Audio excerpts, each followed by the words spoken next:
எங்காலு வெயில்ல செருப்பு குளிரூட்டப்பட்ட ஏசி அறையில் இருக்கு. கத்தரிக்காய், வெண்டைக்காய், முருங்கைக்காய், சொரக்காய், நுங்கு, இளநீர் ரோட்ல கிடக்கு. உருப்படுமாடா இந்த நாடு? உருப்படுமாடா? கார்ல போட்டு மிதிக்கிற செருப்பு. இவர் இந்த செருப்பை புதுசா ஏசி ரூம்ல இருந்து வாங்கி மாட்டிட்டு வருவாப்ல. கார் 2 கோடி வந்து இறங்கப்பல. ரோட்ல முருங்கைக்காய், கத்தரிக்காய். அம்மா இந்த செருப்பு 1500 ரூபா அப்படியே வாங்கிடுவாப்ல.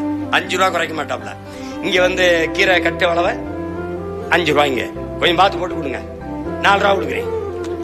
ஏன்? பாவப்பட்டவன் இவன்ட்ட பேரம் பேசிட்டு இருப்பான்.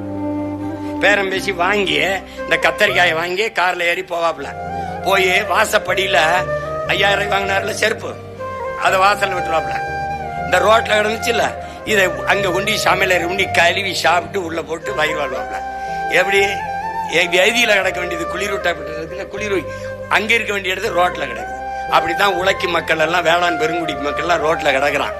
நீ எழுதி வச்சுக்க, ஒரு நாள் இந்த நாட்டின் பிரதம அமைச்சர்கள், இந்த நாட்டின் பெரிய பெரிய அமைச்சர் பெருமக்கள், இந்த நாட்டில் இருக்க அறிவியல் விஞ்ஞானிகள், இவன் எவனுக்கும் இல்லாத மதிப்பு உழுது விதைச்சு உலகத்துக்கு சோறு போடுற உழவர் குடிக்கு வருதா இல்லையான்னு மட்டும்